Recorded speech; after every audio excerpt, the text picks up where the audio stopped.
మంచిగా ఇద్దాం మా పెద్దపల్లి ఈయనే 5 నెలలు ఉన్నాడు. ఆయన అమెరికా ఎక్కాడు, ఈయన దిగాడు.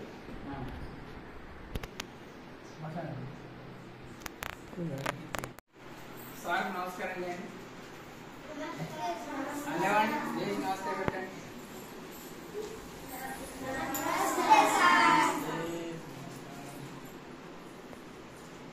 సో మరి ఈరోజు మన మూర్తి సార్ తెలుసు కదా మీకు. మనకు మొదటి నుండి ఆది నుండి కూడా మనకు ఎంతో సేవ చేస్తున్నాడు. మరి మన గ్రామానికి కావచ్చు, మన విద్యార్థులకు కావచ్చు, మర్చిపోకుండా ఎంతో సేవా కార్యక్రమాలు అటు చదువులో కావచ్చు, ఇటు పేదరికంగా ఏదన్నా పరిస్థితులు అంటే నిరుపేద పరిస్థితులు ఏదైనా అవసరాన్ని ఉంటే కూడా మనకు సాయం చేసేలో ముందంజలో ఉన్న మూర్తి గారు. మరి ముఖ్యంగా ఏంటంటే శ్రీ సాయి గణేష్ సేవా సమితి వ్యవస్థాపక అధ్యక్షుడు మూర్తి సార్కి మనం ఎంతో రుణపడి ఉన్నాం. మరి ఆ రుణాన్ని మనం తీర్చుకోవాలంటే ముఖ్యంగా మనం ఏం చేయాలి? చదువుకోవాలి. ఏం చేయాలి పిల్లలు?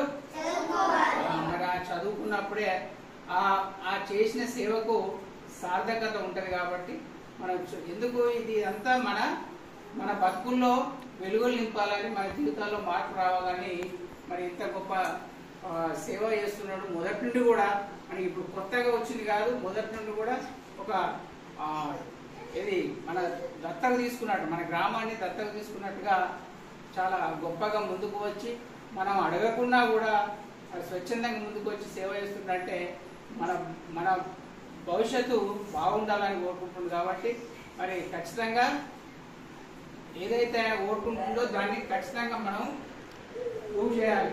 చేస్తామా? ప్రూవ్ చేస్తామా? ప్రూవ్ చేద్దామా? ప్రూవ్ చేయాలి. అదేవిధంగా సార్ దాదాపు మీరు వచ్చి ఒక 5-6 సంవత్సరాలు అవుతుంది. 5-6 సంవత్సరాల కాలంలో పిల్లల్లో కొంచెం మార్పు వచ్చింది. అప్పటికిప్పటికీ మార్పు వచ్చింది. రామన్న సార్ ఎంతైతే మార్చాడో అంతలో ఇంకో కొంచెం మార్పు జరిగింది. ఎలా జరిగిందంటే పిల్లలు హై స్కూల్లో చదువుకోవడం జరుగుతుంది. ఒక 40 పిల్లలు సరే చాలా ఎంత ఉత్సాహమైన పరిస్థితులు ఉన్నా కూడా, ఎన్ని అడ్డంకులు ఉన్నా కూడా పిల్లలు కొంత హాస్టల్లో ఉండి చదువుకోవడం జరుగుతుంది. మరి ఆ హాస్టల్లో ఉండి చదువుతున్నారంటే దానికి కారణం ముఖ్యంగా మన మూర్తి సారే. మరి శ్రీ గణేష్ సాయి సేవా సమితి సంస్థే ముఖ్య కారణం అని ఇక్కడ నేను భావిస్తున్నా. కాబట్టి మరి వారు ఏదైతే కోరుకుంటారో ఆ కోరికను మనం నెరవేర్చాలి. ఆ కోరికను నెరవేర్చాలంటే మనం బాగా చదువుకోవాలి, గొప్ప ప్రయోజకులు మనం తీర్చిదిద్దాలి. కాబట్టి ఖచ్చితంగా మనం ఆ కోరికను నెరవేర్తామా? మార్పు వచ్చిందా? మీలో వచ్చిందా మార్పు? వచ్చిందా? కాబట్టి ఈ మార్పుని ఇంకా గొప్ప అనూహ్యమైన మార్పులు రావాలని, భవిష్యత్తులో మంచి గొప్ప స్థాయిలో ఉండాలని కోరుకుంటూ మరి ప్రత్యేకంగా మన మూర్తి సార్ గారికి ధన్యవాదాలు తెలుపుకుంటున్నాను.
Ah.